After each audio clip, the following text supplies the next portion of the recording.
Zainab, Zainab, Zainab. Pata o office on kafo. O office on. Why? Me present coming for a presentation or meeting up. Me a presentation.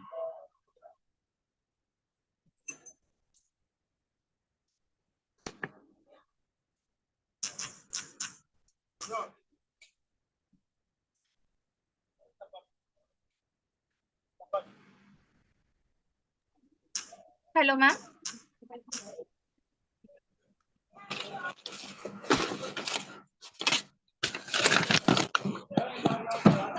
Hello.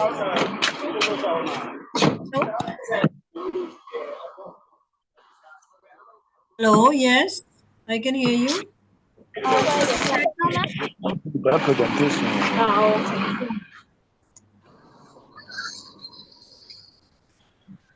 Yeah, you can start.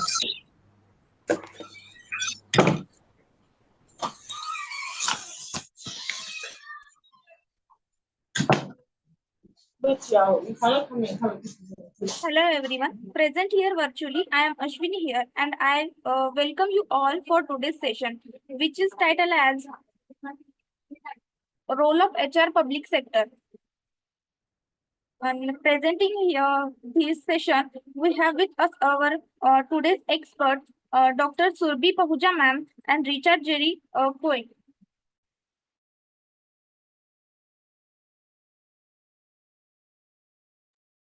Dr. Surbi Pahuja. Dr. Surbi Pahuja is an academist currently working with Domian University College East Legion. Arka Ghana, she is kindly interested in learning new related to commerce, management, and area. black I was like, from 4:30 to 7 something. Then I from think 7 that day, something, yeah. From 7 something to 9 something. Only for them to bring, only for them to check in all passengers, and then they brought the 50 seater. 70 seater, no more checking money. And they brought the 50 seater.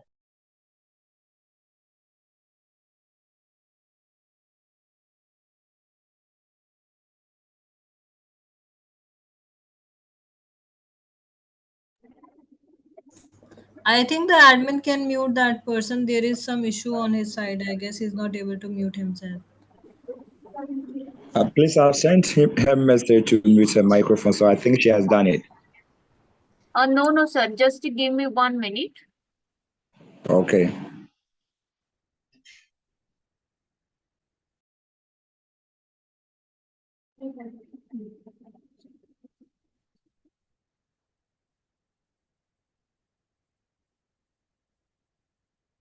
Dr. Surbi Pahuja.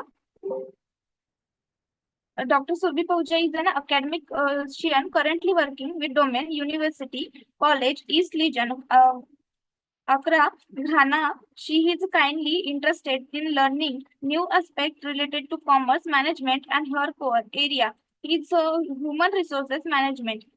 She has over 9 years of teaching experience in reputed institutions and universities, including Netaji Subhash University of Technology, Delhi University, and various affiliated college of GSS IPU. Richard Jerry Poet, he has a civil servant, a student of MBA marketing at TALI Graduate School, Ghana, and he has currently working with Ghana Water Company for the past 8 years as a customer care assistant. You may start now, ma'am.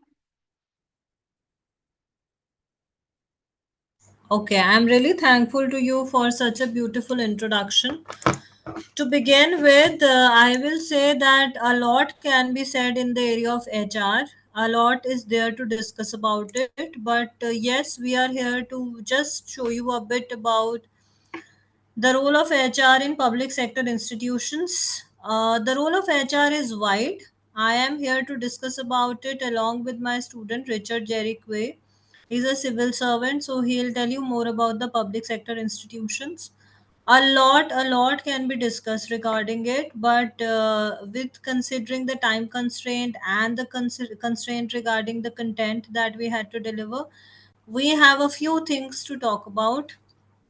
When you think of the person HR, you think of n number of responsibilities with the HR. You think of n number of things that the HR does, n number of aspects related to the HR. So there are a lot of aspects, a lot of issues, a lot of challenges also, especially in this era of cutthroat competition. There is a lot that the HR has to do, has to handle, and that's why it makes the job challenges in that regard, and we have to do it, we have to analyze it. Now, what are the questions that we'll be addressing? We'll talk about the role of human resource in the public sector institution. We'll talk about how does the HR department affect productivity, how the HR department basically affect the productivity. We will also talk about how HR department can liaison with other department to avoid conflict of interest. Because see, it is not that job that you can do in isolation. It's not that job which you can do individually. It is teamwork, because we say that the HR person needs to interact with each and everybody in the organization. So it is more like a teamwork. So how that HR department can, attach itself with other departments and can avoid a conflict of interest, because it's more or less a diplomatic job. You are a link between your management and your employees. So you cannot be very rude as well, you cannot be very sweet as well. You need to strike a balance, and to strike a balance you need to be a liaison, you need to connect these two. For example, if there is a strike, if there is a lockout, you cannot burst out at the employees, because they have unity. And if there is a lockout, there is a strike, you cannot just accept all their wishes, accept all their demands. You need to make the management understand that we need to negotiate. Now that is their role. Their role is to negotiate, their role is to strike the balance. Then we'll be talking about ethics of HR. What are the ethics of HR? What are the important aspects related to HR? What are the ethics in that context? Then how to manage the HR, how we can manage the HR. Now, to begin with, who's an HR? HR is basically referred as human resource, which encompasses all the activities related to ongoing administration of current employees. HR is the department at a company that is responsible for people related functions such as recruitment, hiring, training, and administering employee compensation and benefits. Apart from that, an effective HR management department can also help you to provide organization structure, the ability to meet the business needs by managing the business most viable assets, which is your employees. See, all the other assets in the organization, we can still work on it. If the machinery is down, I can still work on the machinery. I can purchase a new machinery. If I am losing on my finances, I can still invest somewhere and will get the same finances later on. But if I lose a talented employee, it's impossible to get that person again. It's impossible to have that viability again, to have that feasibility again. That's why from being called as resources, now we call human resources as assets. We are investing on them. You will see a lot of organizations, they sponsor the education of their employees. They sponsor the family of their employees. They give you a number of benefits. Why they are giving you? They are giving you to make sure that they are investing in the best resource. They are investing in the best possible resource. They are giving you the best resource to work on. Then, an HR department can help provide organization structure and the ability to meet the business needs. It will help you to meet the business needs by managing the employee life cycle. Now, every employee has a life cycle. When the employee will join, you cannot expect the employee to, work to the full capabilities within 3 months or 4 months. It's impossible.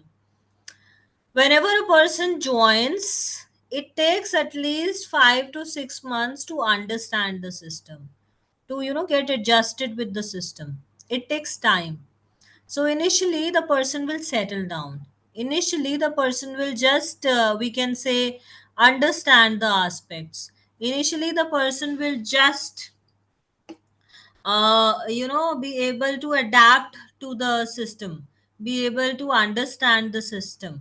So that's how we say that it takes some time to manage, takes some time to adapt to the system. After that, initially when they begin with this probation, which we technically called as probation period of 6 months, after that, when they gradually grow towards the next phase, which is when they try to work in the lines of the institutional goals and things like that, then they start accepting the things. Now, that's also one stage wherein they are not at the highest peak of their career. They are just starting to, perform gradually. They are just starting to do the things gradually. And so that's how things are there. That's how we say that things are being managed in that sense. So, and later on, every person has a life cycle, both personally and professionally. So, later on, the person will perform very well at a particular time, but things may be that the person has some bad days and it is not able to perform. It's always teamwork. You see, sometimes we see in cricket also, and a particular cricketer is performing very well, but at a point of time, maybe due to medical reason, health issues, or anything, the person is not in the form. But we should not forget the days when the person was having centuries for the country, when the person was performing very well. That should be the idea. If my employee is not performing right now or is having any difficulties, I should go to that person.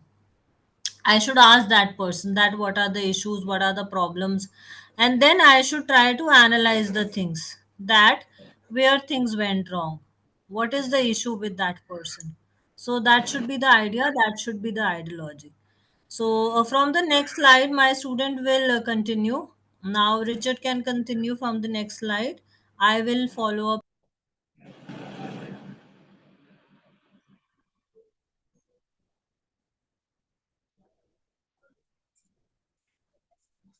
Hello, good morning. Doc, please thank you for the opportunity given to me. Please, I would like to take it from how does the HR support employees?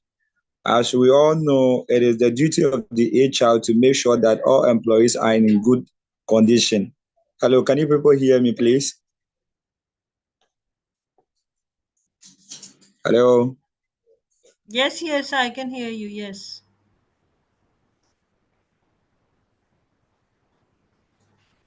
You support your employees by providing continuing education. You have to provide them with training and also support their health and their well-being. This is the sense that if your employees are not in good condition, you don't expect, higher productivity. And so adequate human resources are the key to maintaining employee satisfaction and morale. The way HR supports employees may vary from one company to another. So let's look at some of the ways HR department can provide support to their employees.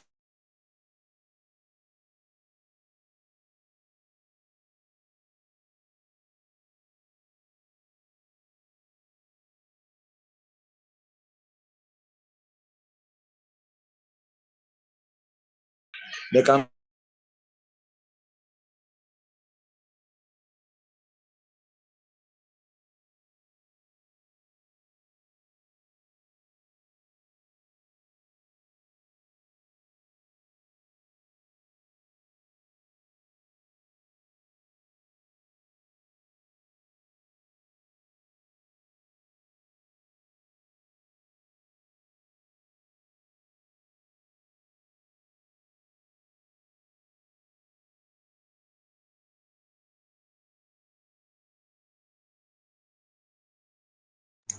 Richard, I think there is some network issue. I am not able to hear properly.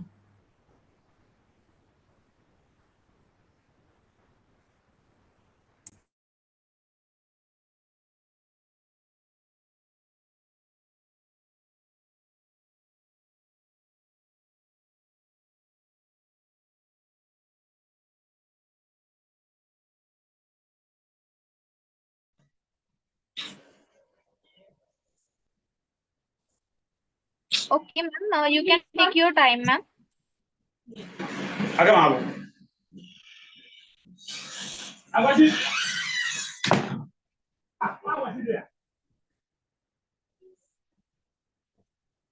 Richard, you can continue. I think now your voice is audible. Oh, okay. So you can hear me. Okay. So I started by saying that as HR or as a human resource professional, you need to support your employees. And that this support that you have to support them is by providing a continuing education to them. For example, if you are operating, let's say, pure water, and then you employ people, you have to give them education that pertains to how to produce that pure water so that they will be able to produce how the high level you want them to do. And also you have to provide them with training. This in the sense that you see, as we are going, you need to equip them with more training so that they will be able to do well for you in your organization. And also you have to support their health and their well-being. There are some companies, for example, in Ghana here, that before you are employed, you need to provide them with your national health card. You got it, so that at the end of the day, if there's something wrong with you, it is the HR responsibility to make sure that they send you to hospital so that you are being treated over there. Please, is my network okay? Yes, it's okay, Richard. Yes. Yes. So we are also looking at the way HR support employees, and we are saying that the way HR support employees may also vary from company to company because every company and their policies that they use over there. So it varies. Now, it is the duty of the HR to provide a career path within the organization and offer a continuing education opportunities, and then train and support managers. You see, in every organization, we have managers, top managers, middle managers, and then it follows. So it is the HR that has to support these managers. So at the end of the day, they will be able to flow in the company, so that they will be able to, produce to the satisfaction of the organization. Please, are you getting me?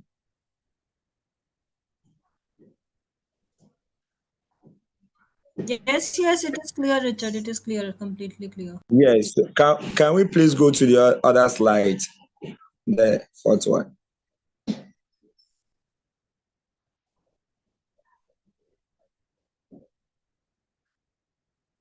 So here too, we are looking at the role of human resource in the public sector institution. This is the role. It is their basic core mandate or their basic responsibility, their basic duty that they have to perform as an HR department. So we are saying that the HR is responsible for planning, resourcing, and retention. Then the managers need to know how many staff they will need in order to maintain organizational goals.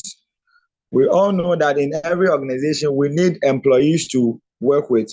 So it is the duty of the HR to know how many people to employ at a time, and then look at their expertise, their skills, as to they will be able to work efficient and then produce high as the company demands.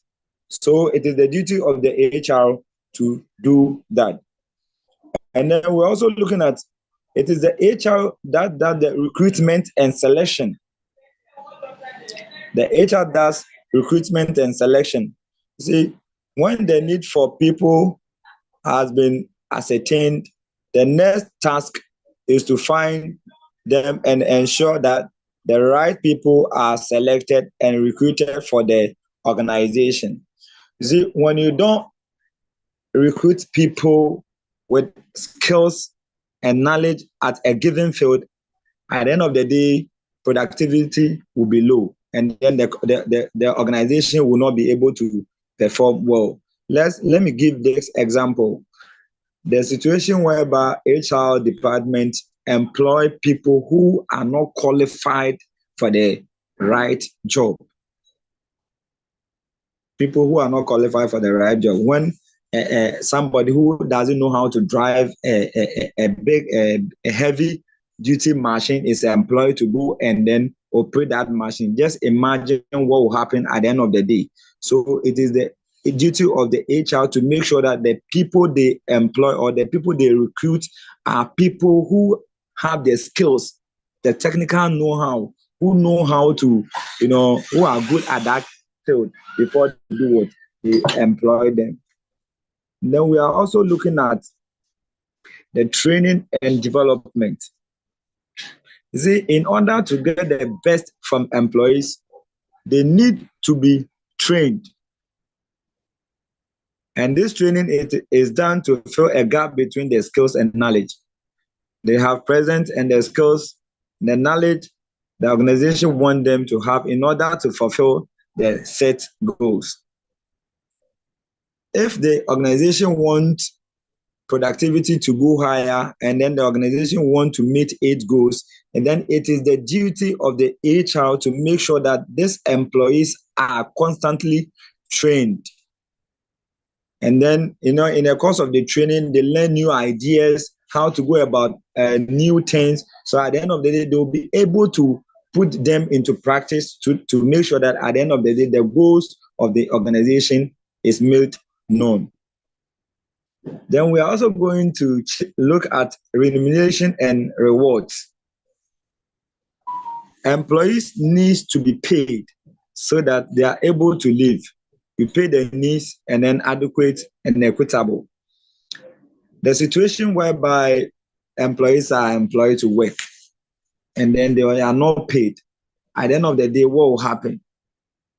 They will not be able to work well for the company to meet its goal. So it is the duty of the HR, it is the core mandate of the HR to make sure that these employees are paid well. And then at the end of the day, too, you look at the input of the employer or the employee, how best he's able or she's able to work. And then at the end of the day, if there are certain rewards, you have to give it to the person to motivate him or her. So at the end of the day, the next time the person will be able to do better. Thank you. Then please, let's go to the next slide.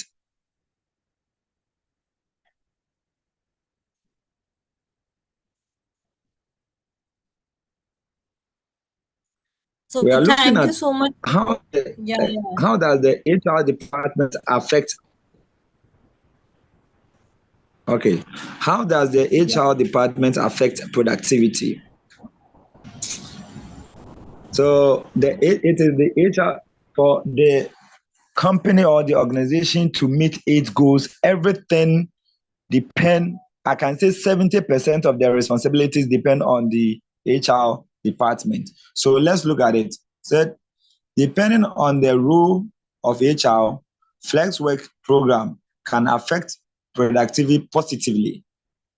This can be done by reducing environmental stress, allowing for better concentration, and eliminating impromptu meetings. And then we're also looking at, as HR, you have to update your technology and your tools. Technology has brought an immense breakthrough in the environment. Please, can you? Okay, yeah. Technology has brought immense breakthrough in the employment industry.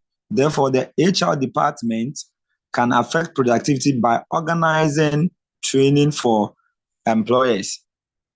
It is the duty of the HR to update technology and tools. And then the HR can also affect productivity by slowing down employees' productivity. That is, the older software and hardware is more. Hello, Doc. Richard, I can hear you. Yeah, can you please zoom it for me? Yeah. No worries. I'll continue after this. No worries. You can mute yourself. I continue this. Okay, so how does the HR department affect the productivity? See, there are a lot of things through which the HR department can affect the productivity. Depending on the role of the HR, a lot of things can basically affect your productivity because, see, once you're working in the organization, HR is majorly responsible for making you work and for helping you for work also. So flex work program can affect your productivity positively. Like the way we are seeing everywhere that all the countries they are working towards this 4-day working policy. Many countries are working towards this that the work schedule should be 4 days and 3 days we should get to have a work life balance. Some countries are reducing the working hours. Why it is happening? It's all happening so that we can ensure that wherever you are working you are having a work life balance. So for this a flex work schedule can be created, especially for the women. Those women who are having their babies, who have to take care of the kids. See, they cannot work 24 into 7. You cannot expect them to work as religiously as other people are doing, since they have dual responsibilities, since they have dual thought process in their mind. They are at the job but they are thinking of something else.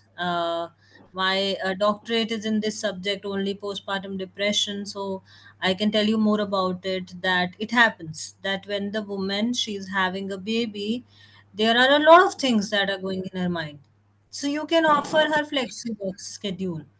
You can offer her that schedule wherein she has her own schedule for the work as well. She has her own schedule for the personal life as well. So that can be one case. So that's how we can give flex work program. Then we should update the technology and the tools. Technology has brought an immense breakthrough in the employment industry. Therefore, HR department can affect the productivity by organizing the training for employees. See, things are comparatively very easy when you talk about technology. Things are quite easy when you talk about technology. So it's quite easy for you if you can have the technology, if you can use the technology to the best of your potential. That is one aspect. So you can reduce the work of other employees through this. Now, the HR department can affect productivity by slowing down employee productivity. Older software, if the old softwares they are not productive enough, so you should stop them. You should stop providing the old softwares, because see, we understand they are not effective enough. We need to cut down them. We need to make them obsolete. So that is one thing. Then, by supporting creativity and innovation, now it is important to set the guidelines, goals, and expectations for the employees. It's important to tell them that they have their flexible schedule, they have their innovation and creativity. We allow them to use that creativity on their job. We allow them to have more effective ways, have more enhanced skills, enhanced ways of having things, that too with a reduced. Because see, with creativity, with innovation, you can definitely reduce the cost as well. You can definitely reduce the different costs associated to it as well. So that is what we are doing. Yeah. So that is also one way of doing that. Now, how HR department can liaison with other department to avoid the conflict of interest, since you're working as an HR, so there are different things when you talk about the HR department. Different things are there, different aspects are there. So definitely there will be an issue. Definitely there will be a conflict. Now, how do we resolve that, or how do we handle that? Now, that's a very tricky thing for an HR to do that, to handle things, to analyze things, to manage things. It's quite tricky to do that. Now, how do they do that? So, conflict of interest can arise from personal relationships, financial interest, or even just mere appearance and impropriety. So, if you are talking about conflict, so there can be a personal conflict between two employees, a financial interest is there, so there's a conflict. So things can happen that way. Now, HR department basically lies in with other departments to avoid the conflict of interest by setting a transparent and proactive policy. The policy should be transparent and the policy should be proactive in nature. You need to react in advance. If you are the HR manager, you need to react in advance. You need to work on the basis of trust and integrity. You need to avoid some kind of conflict because it will be difficult for you to execute the task then. It will be difficult for you to do the things then. Then, providing guidance and training. Now, it is your duty that you ensure that a well oiled machine is essential to provide your employees with proper training. You need to ensure that you are giving them proper training. You need to ensure that you are giving them proper way to handle the work. They should be given a proper way. Now, update your policy regularly. Now, it's important that you update your policies regularly. You should have a fair and transparent workplace, like how you would not use an outdated map to navigate a new city. It's a simple thing. If new things are there, so you need to update it. For example, if there are new places in a country or a state, so I cannot use an old map to do the same, to use the same thing. So that should not be my idea. That should not be my job to use the same map all and all together when the country is new, things are new, places are new. So I cannot use the same thing again and again. Now, coming to the next thing. Now, HR jobs. There is a lot when you talk about HR jobs. The way HR jobs are there in the private sector, similarly, they are in the public sector as well, which was our topic basically, the public sector. So, a lot of jobs are there. A lot of things are there. We can work on the as in the benefit coordinator, labor relations specialist. Some typical jobs that you will find in HR are benefits administrator, employee relation manager, human resource assistant, human resource director, human resource journalist, human resource information system analyst, labor relations specialist, and training and development specialist. Now, since we are speaking from Ghana, so I want to highlight this that here we have Fair Wages and Salaries Commission, which ensure that the wages and salaries they are being given fairly, they are being given equally. No biasness is being done on the basis of industry type or anything like that. Now, here I would like to show you an interview of an HR from Ghana, wherein you will see that how the HR works here, how things work here. So I'll just start with it. In case you have any issue, it's just a 1 or 2 minute interview. So in case you have any issue, the voice is not clear or anything like that, you can prompt me immediately.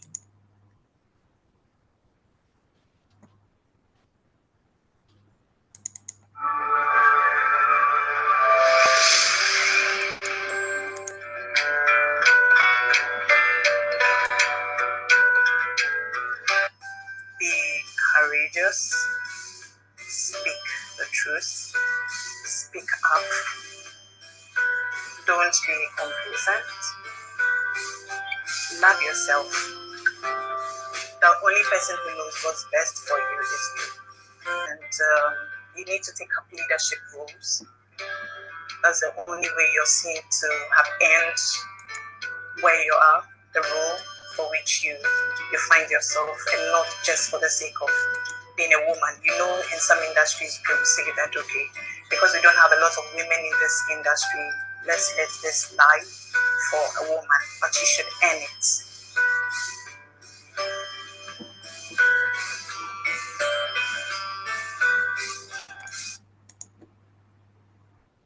So I hope the interview was visible.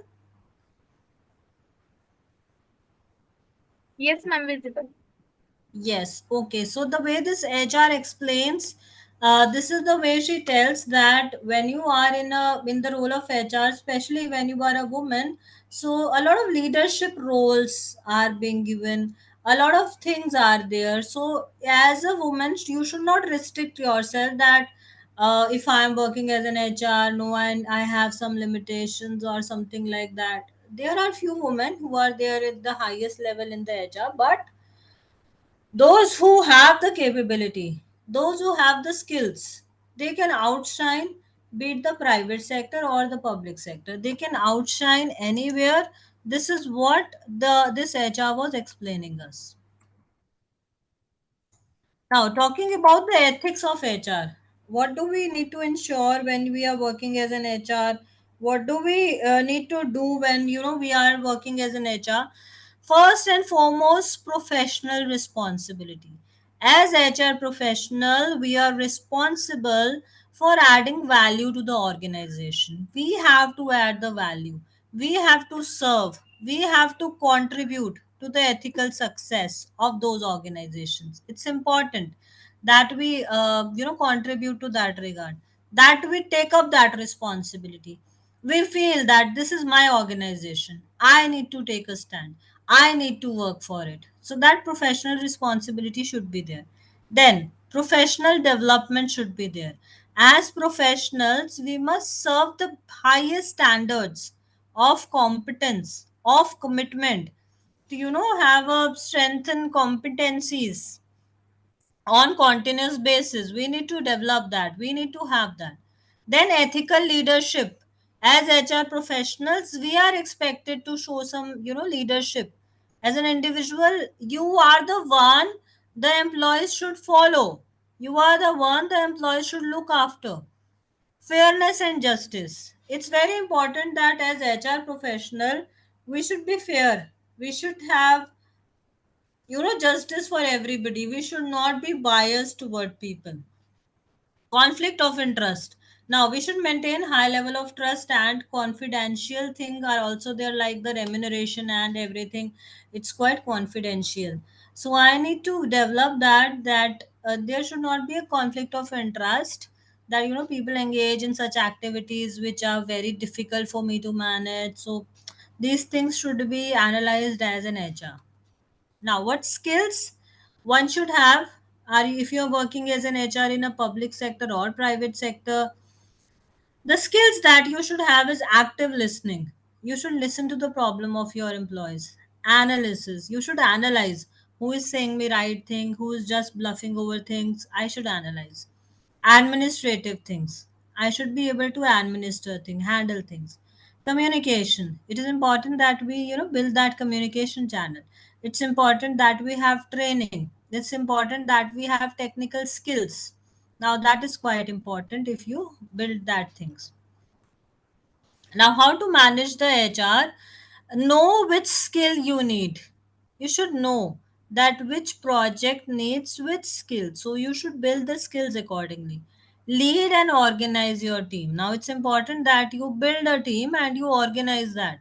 Lead the team. Tell them what to do, what not to do.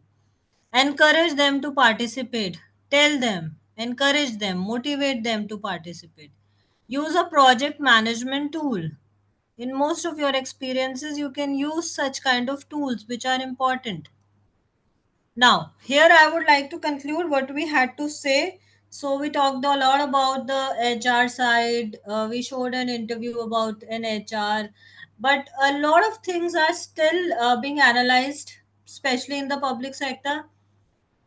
The problem in the public sector is that sometimes the HR lacks some creativity or innovation to rebuild the system. Re-engineering of the system is required.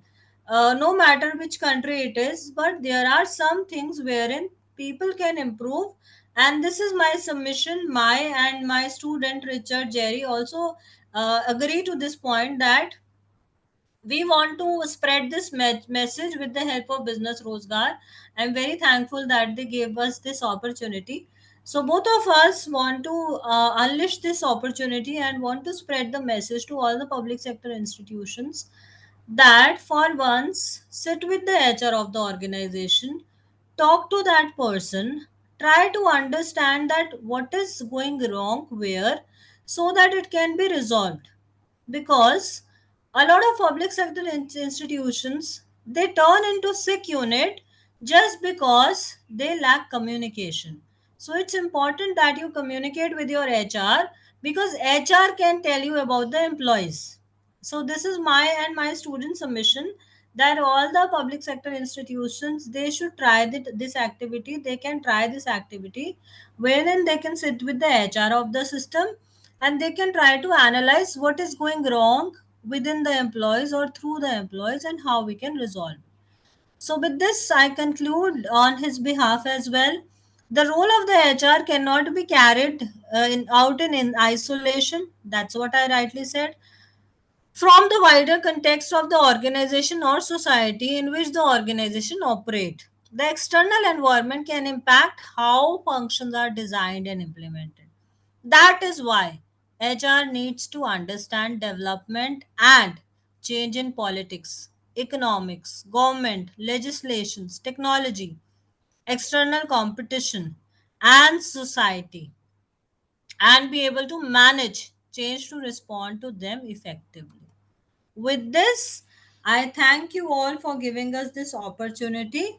And it is always a very good experience to interact with the team of Business Rozgar. I think it's my third or fourth time that I am delivering for them.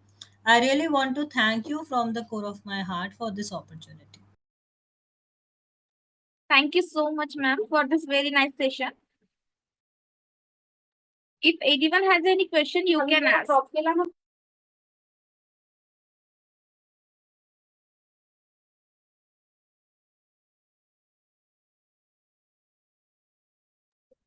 I think no one have any question, ma'am.